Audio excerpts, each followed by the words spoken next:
السلام علیکم ورحمۃ اللہ۔ اکثر لوگوں کے ایک بات ہوتی ہے کہ ہمارے ذہن میں طلاق کے وسوسے آتے ہیں، طلاق کا خیال آتا ہے، طلاق کے بارے میں ہم سوچتے رہتے ہیں۔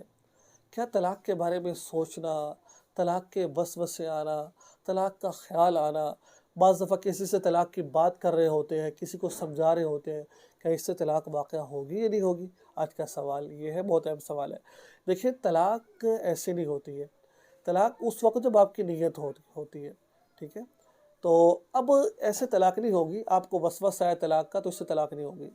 آپ کسی کو سمجھا رہے ہیں، کسی دوسرے بندے کو، کہ یار ایسے طلاق ہو جاتی ہے، ایسے طلاق نہیں ہوتی ہے، ایسے طلاق نہیں ہوگی، ٹھیک ہے؟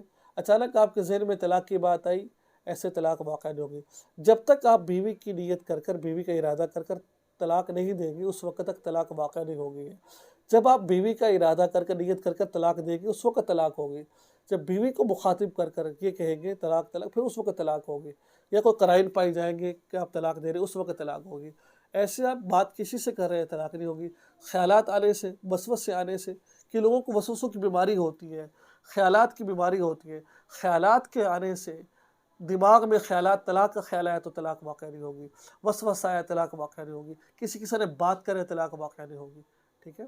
تو یہ تھا مسئلہ کہ وسوسے آنے سے طلاق واقع، خیال آنے سے طلاق واقع نہیں ہوگی، کسی کو بات کرے طلاق واقع نہیں ہوگی، ٹھیک ہے؟ دعا میں یاد رکھیں، چینل کو سبسکرائب